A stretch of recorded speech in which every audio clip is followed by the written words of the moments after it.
name is Emma and I'm currently completing my 4th year Chemical Engineering Honours project. I'm undertaking my thesis in the ParkCat Research Group in the new Tyree Energy Technologies building, which is the new home of energy research at UNSW. The aim of this video is to introduce my thesis project and discuss its significance. My thesis is on the partial oxidation of methane over highly structured catalysts into valuable chemicals, the gradual depletion of the world's oil reserves, the possible influence of global warming, and the increasing recognition of the potential of world natural gas reserves has led to an increased interest into research for efficient energy sources. From this, natural gas is likely to become an essential energy source. Natural gas is a naturally occurring hydrocarbon gas mixture consisting primarily of methane. Because of its low density, it is difficult to store natural gas or transport it by pipeline. Therefore, one of the major costs associated with the utilisation of natural gas is transportation by pipeline, which can be up to 5 times as costly as transporting the equivalent liquid product. This cost saving creates a powerful incentive to research for on-site conversion of gas to suitable liquid products. Methane is difficult to utilise in an energy-efficient manner, and hence the challenge of converting natural gas to liquid products is of great industrial importance. The conversion of methane to valuable chemicals such as methanol and formaldehyde is gaining increasing interest. Methanol is a key intermediary, transferring natural gas into fuels and numerous chemicals. Uses of methanol include the manufacture of other chemicals and being blended with fuels. About 40% of methanol is converted to formaldehyde, and from there into a diverse range of products such as plastics and plywood.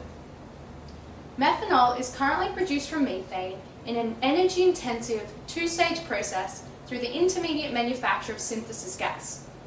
Formaldehyde is then produced by the catalytic oxidation of methanol. A major disadvantage of this current method is the large energy requirement of the first highly endothermic or energy-absorbing step. So it is clear that there needs to be a more efficient way to make use of natural gas.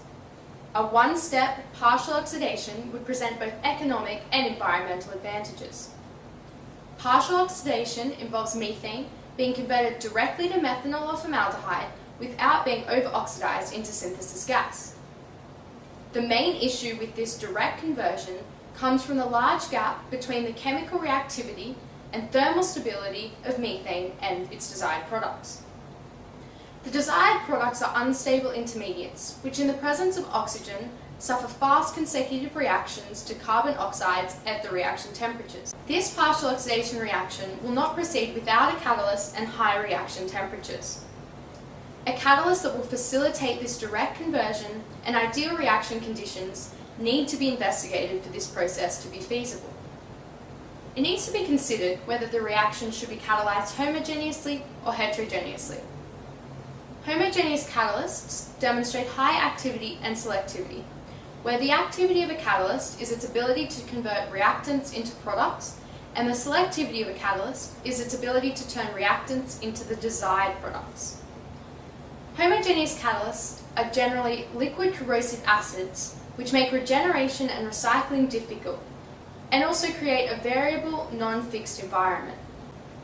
Preventing the generation of waste is indeed the first objective of sustainable development in chemical processes, and homogeneous catalysts generate large amounts of corrosive waste.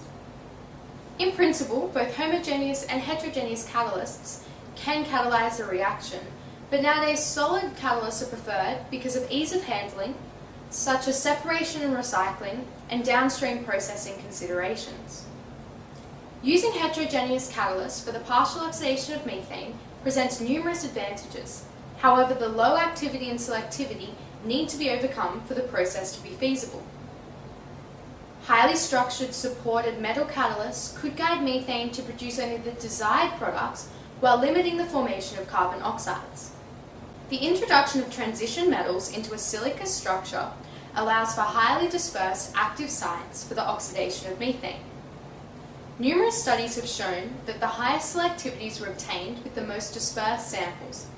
This is because the more dispersed the metals are, the higher the concentration of isolated active sites. high concentration of isolated active sites are crucial to minimize the consecutive oxidation of formaldehyde and methanol to carbon oxides. Similarly, an increase in the concentration of metals increases the activity of a catalyst, but subsequently decreases the selectivity. Finely tuned reaction conditions to achieve high conversion without complete oxidation are to be explored. At present, no reproducible process has succeeded in achieving the combination of high activity, selectivity, and catalyst stability that would make direct oxidative conversion a competitive process.